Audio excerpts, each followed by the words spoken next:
കോൺഗ്രസിൽ നിന്നും ഓരോ നേതാക്കളായി കൊഴിഞ്ഞു പോവുകയാണല്ലോ.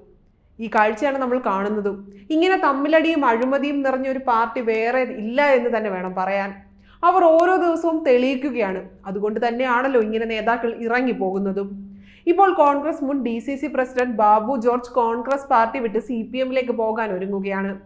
പാർലമെന്റ് തിരഞ്ഞെടുപ്പിനോടടുത്ത് പുതിയ രാഷ്ട്രീയ നിലപാട് സ്വീകരിക്കുമെന്നും കോൺഗ്രസിലേക്ക് ഇനി താൻ ഇല്ല എന്നും ബാബു ജോർജ് പറഞ്ഞു. DCC ഓഫീസിൽ ജില്ലാ പുനർസംഘടനാ സമിതി ചേർന്നപ്പോൾ വാതിൽ ചവിട്ടി തുറക്കാൻ ശ്രമിച്ചതിനും അപമര്യാദയായി പെരുമാറിയെന്നുമാണ് ബാബു ജോർജിനെ സസ്പെൻഡ് ചെയ്തിരുന്നത്. ബാബു ജോർജ് കതകിൽ ചവിട്ടുന്നതിന്റെ CCTV ദൃശ്യങ്ങൾ പുറത്തു വന്നിരുന്നു. സസ്പെൻഷൻ പിൻവലിക്കണമെന്നാവശ്യപ്പെട്ട് KPCC പ്രസിഡന്റ് കത്ത് നൽകിയിട്ടും മറുപടി ഒന്നും ഉണ്ടായിരുന്നില്ല. KPCC ജനറൽ സെക്രട്ടറി പഴകുളം മധുവാണ് പ്രകോപനമുണ്ടാക്കിയത്. അക്കാര്യം ഒന്നും തന്നെ അന്വേഷിച്ചതുമില്ല. DCC പ്രസിഡന്റ് CCTV ദൃശ്യം മാധ്യമങ്ങൾക്ക് ചോർത്തി നൽകി. താൻ പരാതിപ്പെട്ടിട്ട് അതും അന്വേഷിച്ചില്ല എന്നും ബാബു ജോർജ് പറഞ്ഞു. കതകിൽ ചവിട്ടിയതിന് സസ്പെൻഷനിലായ ബാബു ജോർജ് നേരത്തെ കോൺഗ്രസിൽ നിന്ന് രാജിവെച്ചിരുന്നു.